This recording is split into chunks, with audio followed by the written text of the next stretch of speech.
So you lost your job, Ava? My aunt's voice, laced with pity, sliced through the sterile air of my Seattle office. Packing boxes, the remnants of my career at Sterling Ventures. 32, divorced, and now unemployed. Mia's doing so well, head of marketing, just got a huge bonus. The sting of it was familiar. Mia, always Mia. Diligent, reliable Ava, overlooked. The nice cousin. Little did Aunt Carol know, Mia's bonus wasn't the only thing changing hands that day. I adjusted my gaze, focusing on the Seattle rain. The city mirrored my mood. Inside, I was anything but defeated. I, Ava, was the owner of the building through Willow Creek Ventures. The irony was delicious. They thought I was just another cog, a decent employee. They had no clue. The seed of this hidden success was planted long ago, during a childhood spent mostly observing. My grandmother, a shrewd businesswoman, had seen the potential in me that others missed. She taught me about compounding interest before I understood fractions. She had a knack for numbers and a ruthless streak when it came to negotiations. Never let them see your hand, Ava, she'd whisper. Always be underestimated. That pivotal moment came when my grandfather passed. His will favored my father and Mia's family. I was left a small inheritance, just enough to get started. Grandmother saw the opportunity. She helped me invest it wisely in undervalued real estate. She guided me as I quietly built Willow Creek Ventures, a holding company designed to stay under the radar. The first success was a small apartment complex in Ballard. No one knew it was mine. They just saw Ava, the quiet college grad, working at Sterling Ventures, diligently submitting reports, always available. I was the reliable one, the one who knew the details, the one who kept the company afloat while Mia got the credit and the accolades. Then, a conversation with my father. "You should be more like Mia," he'd said, shaking his head. "She's got the gift of gab, the charm. You're you?" That was the moment. The moment I chose secrecy. It was a conscious decision. The world saw me as competent, and that was enough. The world needed to underestimate. The burden, though, was always there. The constant balancing act. The forced smiles at family gatherings. The deliberate underplaying of my knowledge, my wealth. The conversations with Mia, where she'd lament the pressures of her job, oblivious to the fact that I was the one who'd negotiated the lease for her office. I'd listened, always, offering quiet support, knowing it was all part of the plan. There were moments of satisfaction, of course. Seeing Ben, the CEO, try to charm me, unaware that I was the one signing his paycheck. The quiet pleasure of knowing that the Sterling Ventures board was oblivious to my influence on the very building they occupied. The constant contrast between their assumptions and my reality was a source of private amusement. When Mia spoke about her dreams of owning property, I would smile and offer advice, knowing it was only a matter of time before I controlled her destiny. But the injustice kept piling up. The missed promotions. The salary discrepancies. The subtle, constant devaluation of my contributions, the lack of respect. It all culminated in this, my termination, the ultimate betrayal. Now, as I prepare to pack my boxes, I'm no longer just Ava, the reliable employee. I'm the owner, the architect of their downfall. The meticulous plan is in motion. I'm heading into the legal department to file the first of several complaints. The wind is changing. My silence ends now. The final insult came in the form of an email. "The severance package has been rescinded," it stated, curtly. "Funds redirected to Mia's signing bonus." My blood ran cold, then simmered with a quiet rage. 20 years of consistent performance, countless hours of unpaid overtime, all for this. They decrossed the line. Willow Creek Ventures held a diversified portfolio worth $85 million, yielding a net annual profit of $12 million. My holdings included 3 Class A office buildings, 2 prime retail spaces, and a substantial stake in a tech startup. Sterling Ventures occupied 35,000 square feet of prime office space in the Rainier Tower, my building. They paid $110 per square foot, significantly below the market rate of $145. That $2 million annual discount was a calculated strategic move, designed to keep them comfortable, to keep them complacent. I'd spent years cultivating relationships, anonymously, with key players in the Seattle real estate market. My network was vast, invisible, and utterly loyal. I had built a team of seasoned professionals, a top-tier legal team specializing in commercial litigation, a discreet financial advisor, and a ruthless property management firm. They were all in place, ready to execute my plan. Now, the catalyst, the final email. It was time. I spent the next few days working in the shadows. The first step, a breach of contract notice citing multiple violations of their lease agreement. Next, a detailed report to the SEC highlighting questionable financial practices. Then, the coup de grace, a formal eviction notice scheduled for precisely 9:00 a.m. on Friday. The scene that unfolded was a masterpiece of controlled chaos. Employees scrambling, locked out of their offices. Executives, initially dismissive, then panicked, desperate to understand what was happening. Ben, the CEO, his face contorted with disbelief, confronted me in the lobby. Mia stood beside him, her usual confidence shattered. "Ava, what is the meaning of this?" Ben spluttered, his voice barely above a whisper. I met his gaze, my expression carefully neutral. "You are in breach of your lease agreement, Mr. Harrison, and as you are now aware, I am the landlord." I presented irrefutable evidence. Bank records, internal memos, emails, all meticulously compiled by my legal team. The evidence showed unauthorized subletting, failure to maintain the property, and blatant ethical violations. I detailed the fraudulent practices, including the misallocation of funds, the inflated expense reports, and the blatant nepotism. The revelation of my ownership sent a shockwave through the room. Their assumptions crumbled. The power dynamics shifted in an instant. Ben's eyes flickered between anger and desperation. Mia's face, usually so composed, was a mask of utter shock. "Ava, please," Ben began, his voice now conciliatory. "Let's talk. We can work this out."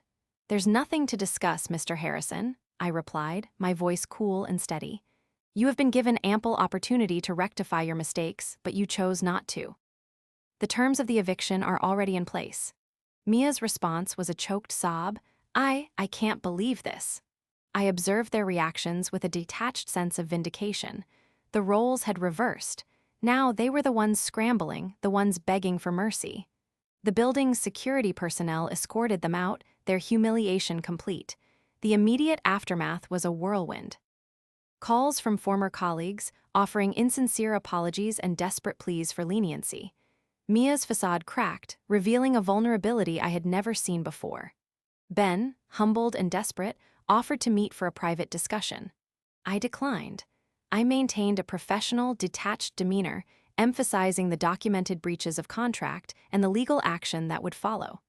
Over the next few months, I navigated the changed dynamics. Some relationships were irrevocably damaged, while others began to evolve based on genuine respect, not superficial connections. I experienced the sting of isolation, as well as the unexpected alliances formed by those who had witnessed the dramatic turn of events.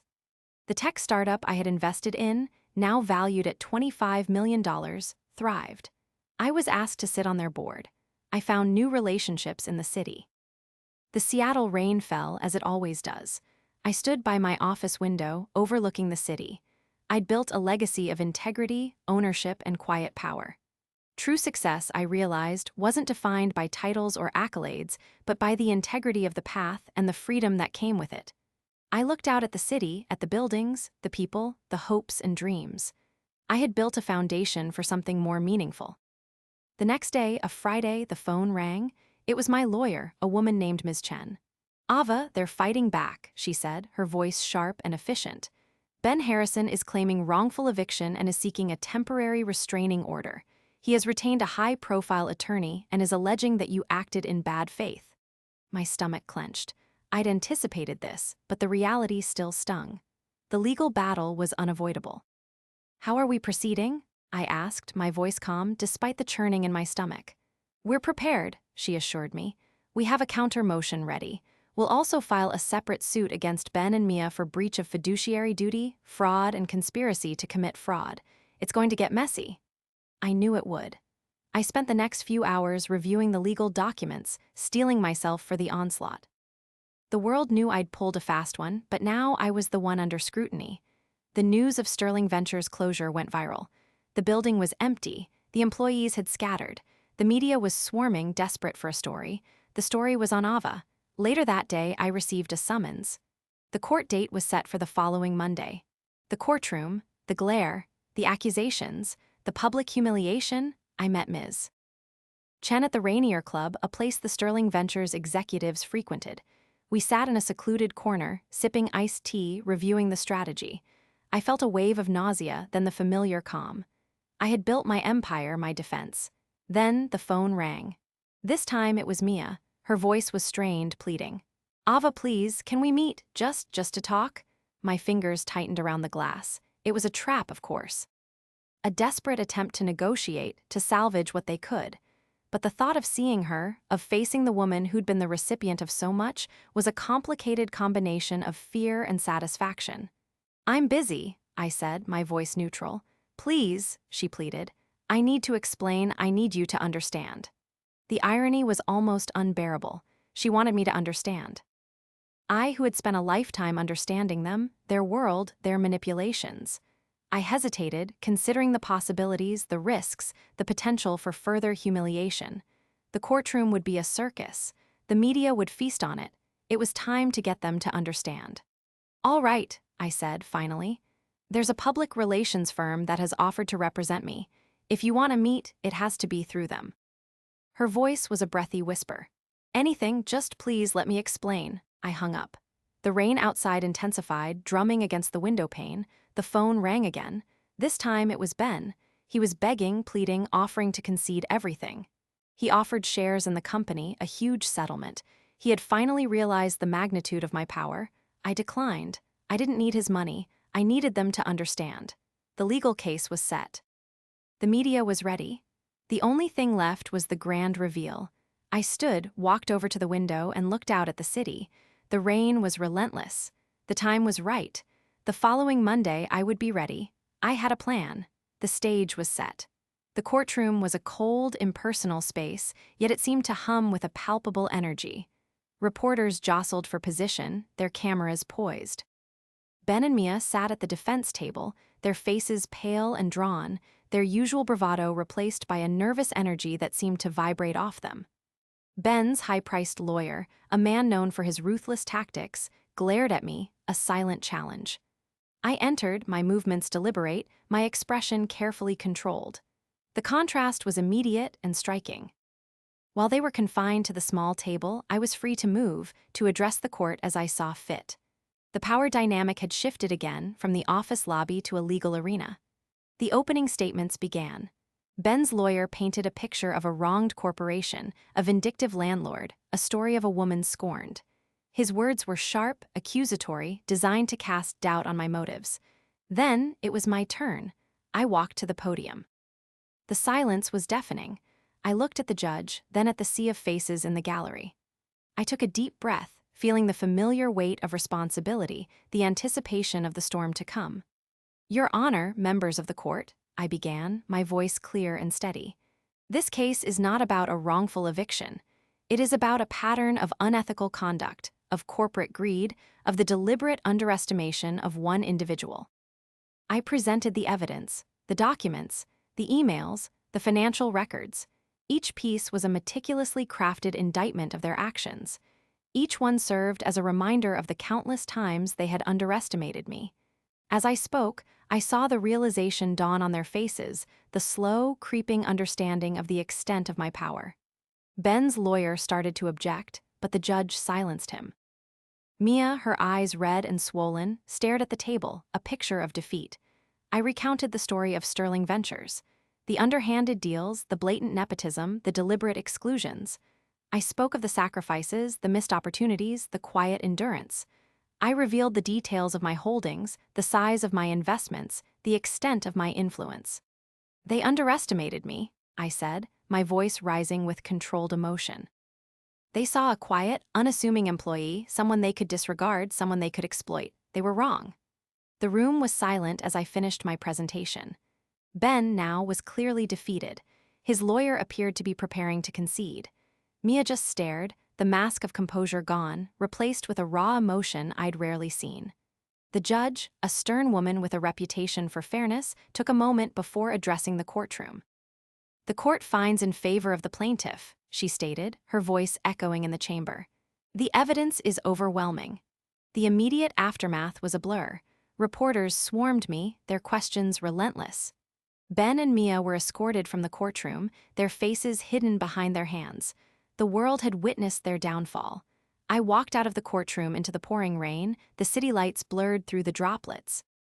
It was a moment of triumph, but also one of profound sadness. The victory felt hollow, the price too high. As I stood there, a hand touched my arm. It was Mia. Her eyes were red, her voice trembling. "Ava," she said, her voice a whisper. I'm so sorry. I never understood." I looked at her, at the woman who had always been the recipient of the accolades and the bonuses, the woman who had always been favored. I saw the shame, the regret, the genuine remorse. "It's done, Mia," I said, my voice soft. "It's over." I turned and walked away. The Seattle rain, cleansing and renewing, fell on my face. The court case was over. But my life and the lives of those around me had changed forever. The following weeks brought a strange mix of relief and a creeping sense of unease. While the legal victory was satisfying, the public spectacle took its toll.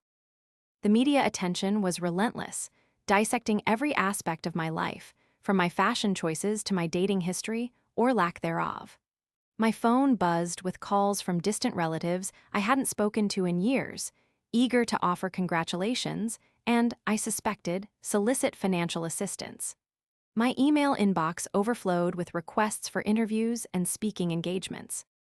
I found myself increasingly drawn to the solitude of my apartment, preferring the company of books and the quiet hum of my own thoughts.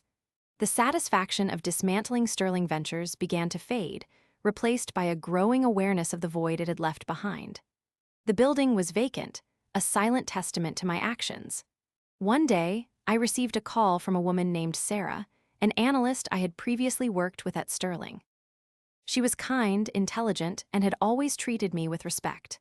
"Ava," she said, her voice hesitant, "I know things have been complicated. I was wondering if you'd consider meeting for coffee. I've been thinking a lot about what happened, and I wanted to hear it from you." The invitation was unexpected, a small beacon of hope in the overwhelming darkness. I agreed, cautiously optimistic. Over coffee, Sarah expressed her admiration for my resilience and her frustration with the corporate culture that had led to my dismissal.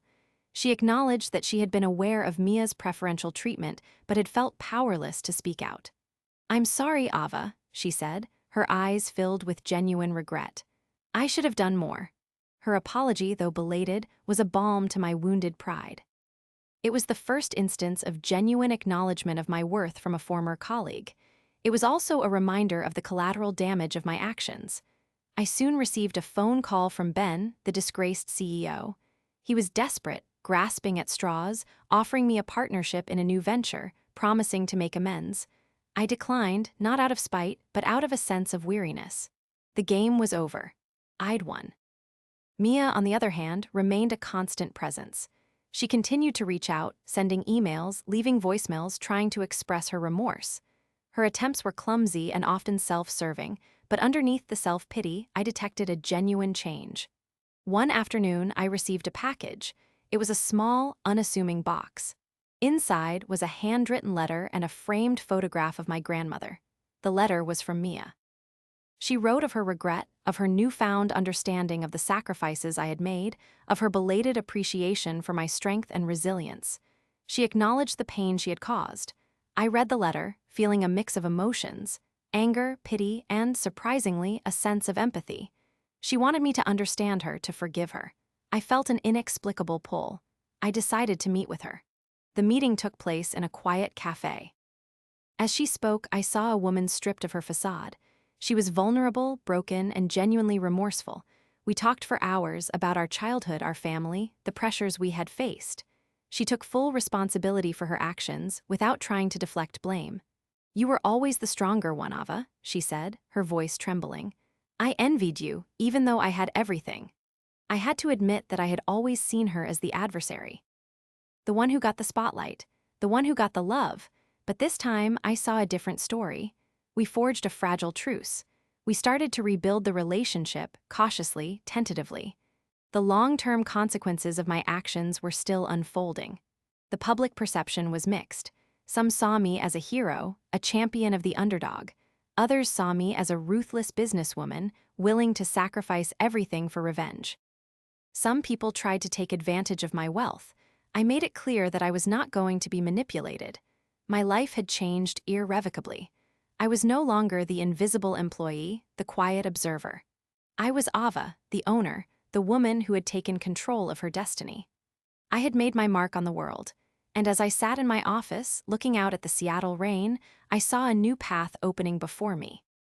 It was a path that would take me to new challenges, new opportunities, a path that would allow me to use my knowledge, my power, and my influence for good. I was ready for the journey.